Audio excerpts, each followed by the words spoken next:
കൃഷ്ണ, ജയ ശ്രീ രാധേ രാധേ. എല്ലാവർക്കും നവരാത്രി ആശംസകൾ.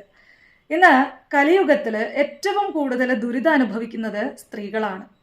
വേറൊരു തരത്തിൽ നോക്കുകയാണെങ്കിൽ ഏറ്റവും ഉന്നതമായ പദവികൾ അലങ്കരിക്കാൻ കഴിവുള്ളവരും ഈ സ്ത്രീകൾ തന്നെയാണ്.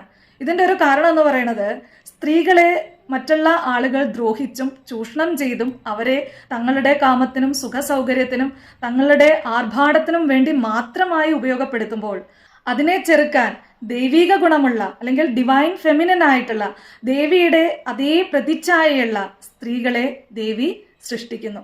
ഇത് ഈ കലിയുഗത്തിന്റെ സന്തുലിതാവസ്ഥ നിലനിർത്താൻ കൂടി വേണ്ടിയിട്ടാണ്. ഒരു സ്ത്രീയിലൂടെയാണ് ഈ പ്രപഞ്ചം ഉടലെടുക്കുന്നത്.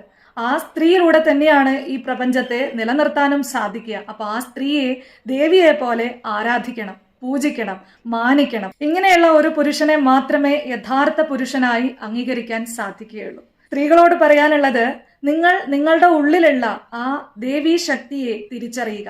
നിങ്ങൾക്ക് എന്തും ചെയ്യാനുള്ള കഴിവും സാമർഥ്യവും അറിവും എല്ലാം നൽകി ആ ഭഗവതി നിങ്ങളെ അനുഗ്രഹിക്കും.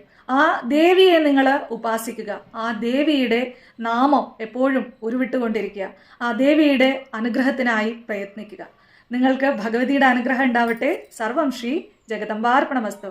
ജയ ശ്രീ രാധേ രാധേ.